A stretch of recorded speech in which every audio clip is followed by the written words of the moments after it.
LDC উত্তরণ পরবর্তী বৈষম্য দূর করতে চাইলে দেশের শিক্ষা ব্যবস্থাকে আন্তর্জাতিক মানে উন্নীত করতে হবে।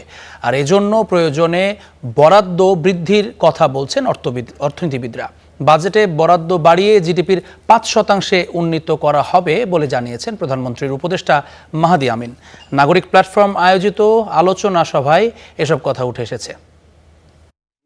বারবার করে বলেছেন এবং আপনাদের শিক্ষা খাতে গেল ৫ বছরে জিডিপির তুলনায় বরাদ্দ ২% থেকে কমে হয়েছে ১.৫%।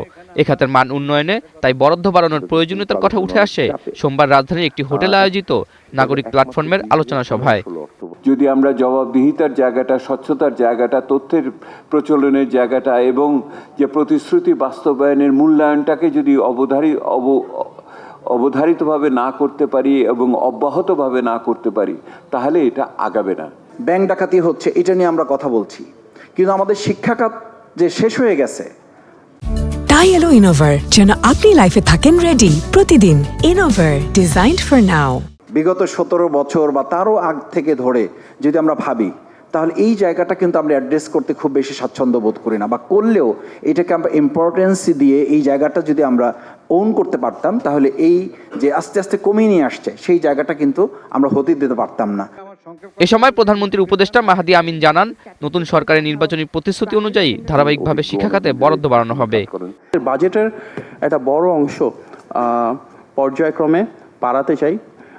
এখন যেটা আছে সেটা 1.5%-এর মতন। আমরা বলেছি 5% বাজেট উন্নীত করতে চাই শিক্ষা খাতে, বাট এটা তার একদিনে হবে না, ধারাবাহিকভাবে আস্তে আস্তে বাড়বে। ফার্স্ট আমরা স্কুলের ক্ষমতায়ন করব, তারপর কোচিংয়ের যারাই করতে চান তাদেরকে স্কুল বর্ডারের ভিতরে নিয়ে আসবো। মানে আমরা চাই না স্কুলের বিল্ডিংয়ের বাইরে কোনো পড়াশোনার অ্যাক্টিভিটি হোক, মানে পয়সা দিয়ে কোনো পড়াশোনার অ্যাক্টিভিটি হোক। অনেকগুলো পাইলটিং আগামী 6 মাসের ভিতরে আমরা শুরু করবো। আমাদের প্রকল্পের মানে আমাদের প্ল্যানের ভিতরে আছে, আগামী 6 মাসের ভিতরে অনেক ধরনের পাইলটিং আমরা শুরু করবো। কিভাবে এগুলো আমরা বন্ধ করতে পারি, আমরা আশাবাদী 3 বছর পর আমরা আর কোচিং দেখবো না। আলোচনায় শিক্ষা খাতকে সব পর্যায়ে রাজনৈতিক মুক্ত রাখার দাবি জানান আলোচকরা।